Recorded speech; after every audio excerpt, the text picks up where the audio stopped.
Assalamualaikum warahmatullahi wabarakatuh. Saya Farhani binti Ahmad Sobri dari kumpulan PT 4S115 akan menunjukkan apresiasi berkaitan dengan hasil seni saya.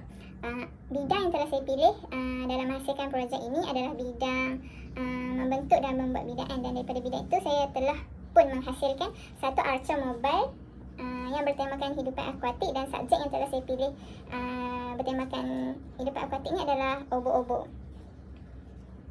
Jadi kenapa saya memilih untuk bidang membentuk dan buat binaan ni? Sebabnya hasil projek saya tu saya lebih lihat secara maujud, dan saya lebih menghargai hasil yang telah saya buat ni lah, hasil seni yang telah saya buat ni. Dan daripada situ apresiasi yang akan saya lakukan adalah berkaitan dengan menggambarkan. Menggambarkan tu saya daripada sumber-sumber gambar di internet, saya menggambarkan bagaimana saya mendapat idea untuk membina arca obo-obo ni berdasarkan dari pemilihan rupa, bentuk, warna dan bahan-bahan yang sesuai lah. Jadi daripada sini saya menggunakan bahan yang saya gunakan adalah penutup plastik ni, plastik minuman. Sebab apa? Sebab macam kita tahu obo-obo ni dia punya bentuk badan dia tu dia lebih kepada separuh bulat. Jadi saya dapati penutup minuman plastik ni yang sesuai lah digunakan untuk saya membuat binaan arca mobile ni. Seterusnya saya juga menggunakan bahan seperti plastik yang dipotong dan ribbon yang dipotong.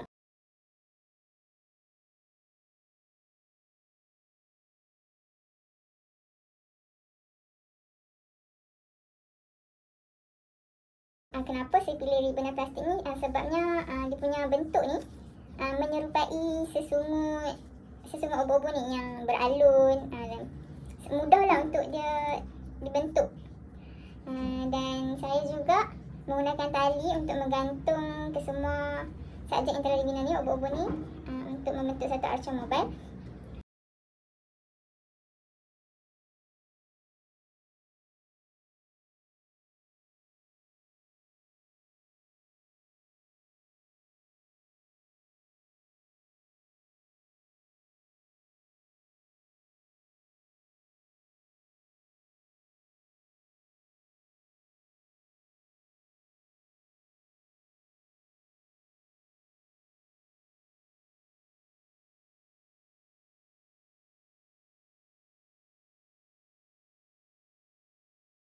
Dan selain daripada itu, pemilihan warna untuk saya punya projek ni saya menggunakan warna-warna yang minimal, warna-warna yang lebih terang dan muda, seperti warna merah jambu, warna ungu dan warna putih. Saya juga menggunakan plastik untuk membalut penutup ni. Selain plastik, saya juga menggunakan kertas. Dan ini daripada bahan yang saya cari, iaitu veil yang saya cari dan saya potong. Dan daripada situ saya menggunakan teknik guntingan, teknik melekat menggunakan gam, dan saya juga menggunakan selotip untuk melekatkan ribbon ni dengan penutup plastik ni. Dan gam saya gunakan untuk melekat plastik ni dengan penutup plastik ni.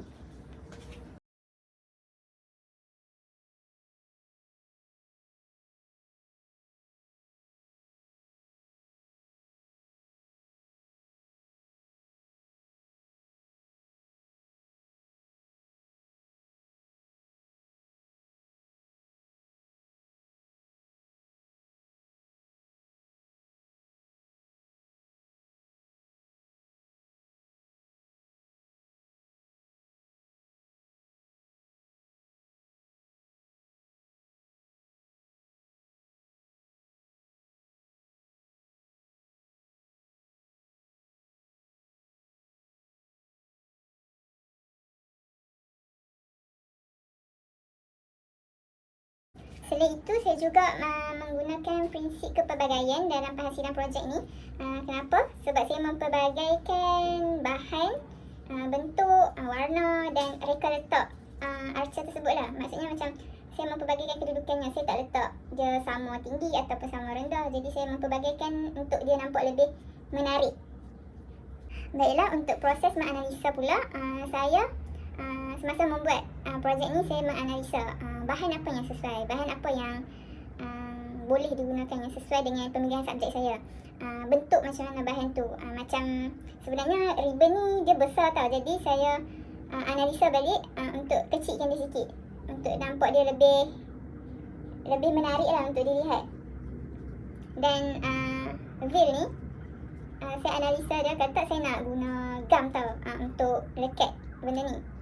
Tapi lepas saya dah pusing-pusing saya just sumbatkan benda tu dekat dalam penutup.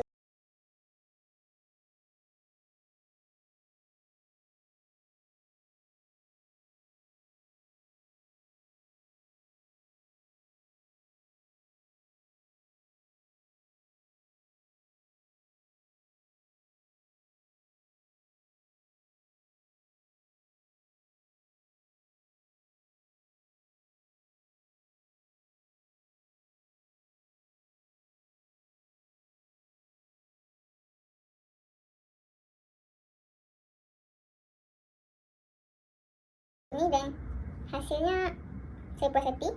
Dan seterusnya saya juga menganalisa.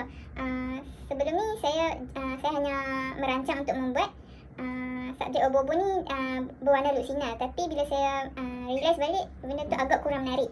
Jadi saya menganalisa untuk memotong kertas dan melekatnya seperti ini untuk menampakkan warna dia dan menjadikan subjek saya ni lebih menarik lah untuk dilihat.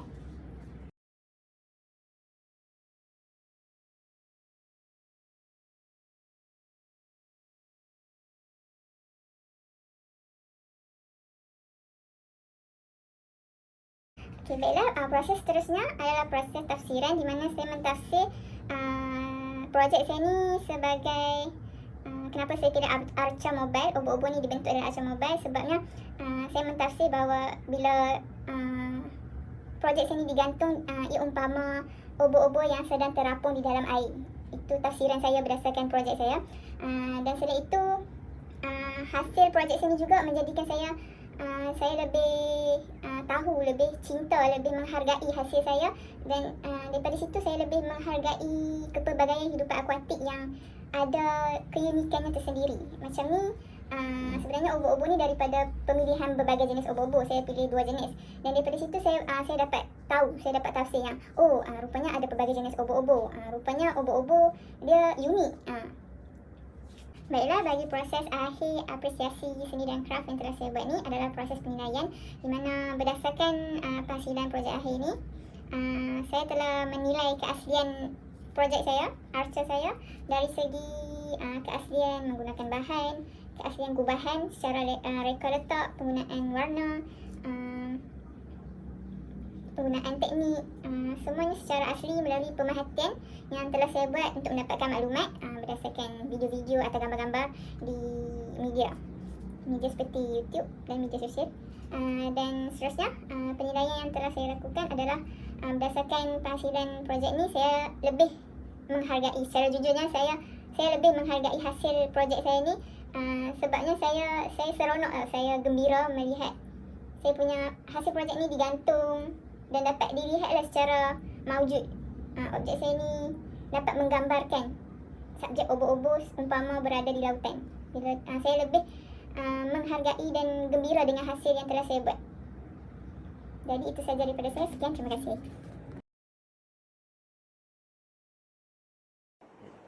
Assalamualaikum warahmatullahi wabarakatuh dan selamat sejahtera.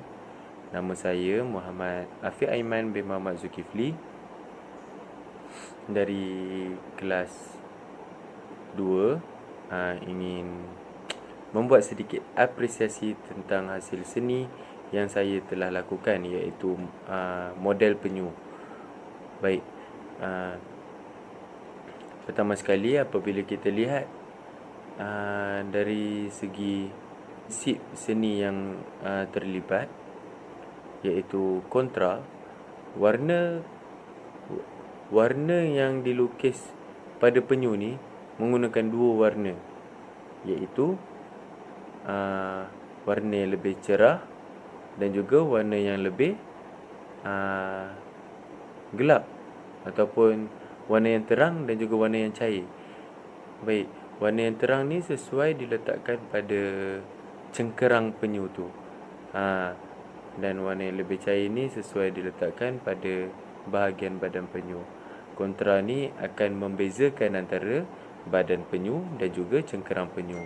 Seterusnya, model penyu ni juga menunjukkan satu prinsip imbangan yang sesuai, iaitu kepala, tangan dan juga kaki penyu seimbang, berada di skala yang baik.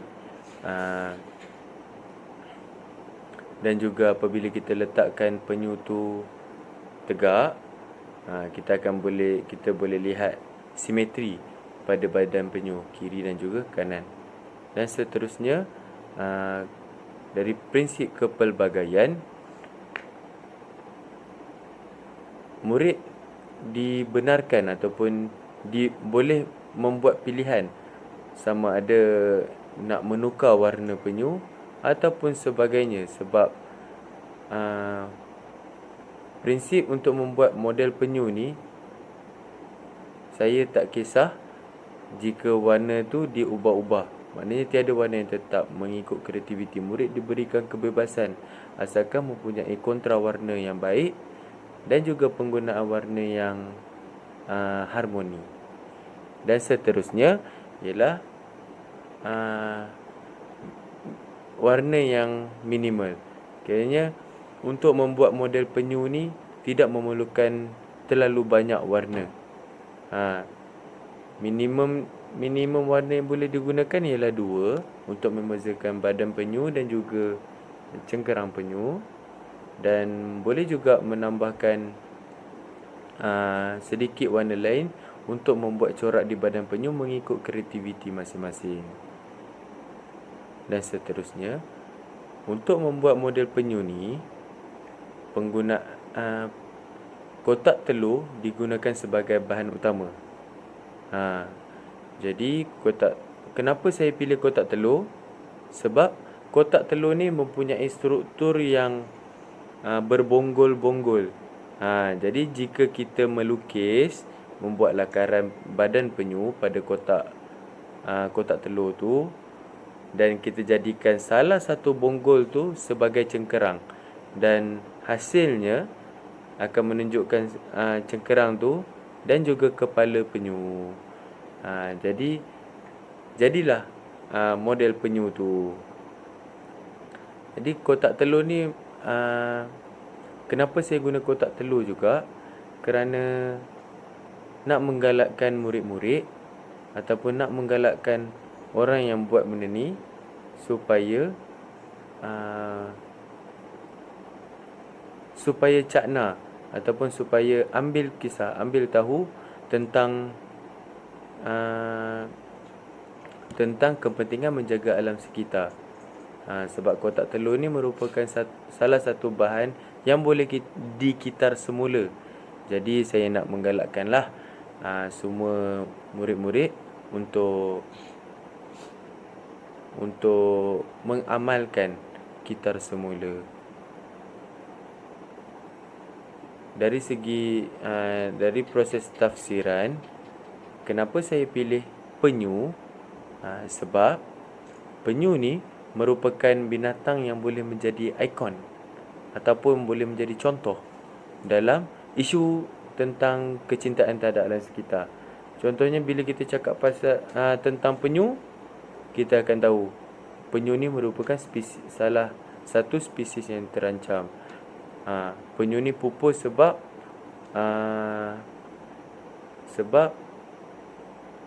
pencemaran alam sekitar. Jadi bila kita tengok penyu, kita akan dapat satu rasa awareness ataupun satu kesedaran tentang kecintaan diri kita terhadap alam sekitar. Dan setelah dinilai, hasil seni ni, model penyu ni mampu memberi kepuasan dari aspek nilai estetika tersendiri. Kerana apa? Kerana proses pembuatan dia tu seperti menggunting, proses melukis, proses mewarna, proses dan proses mewarna lah. Lukis, gunting dan juga mewarna. Jadi prosesnya boleh dikatakan mudah dan hasilnya pun kecil, molek dan juga comel. Jadi sebab dia mudah dan comel. So jadi itu saja daripada saya. Sekian, terima kasih.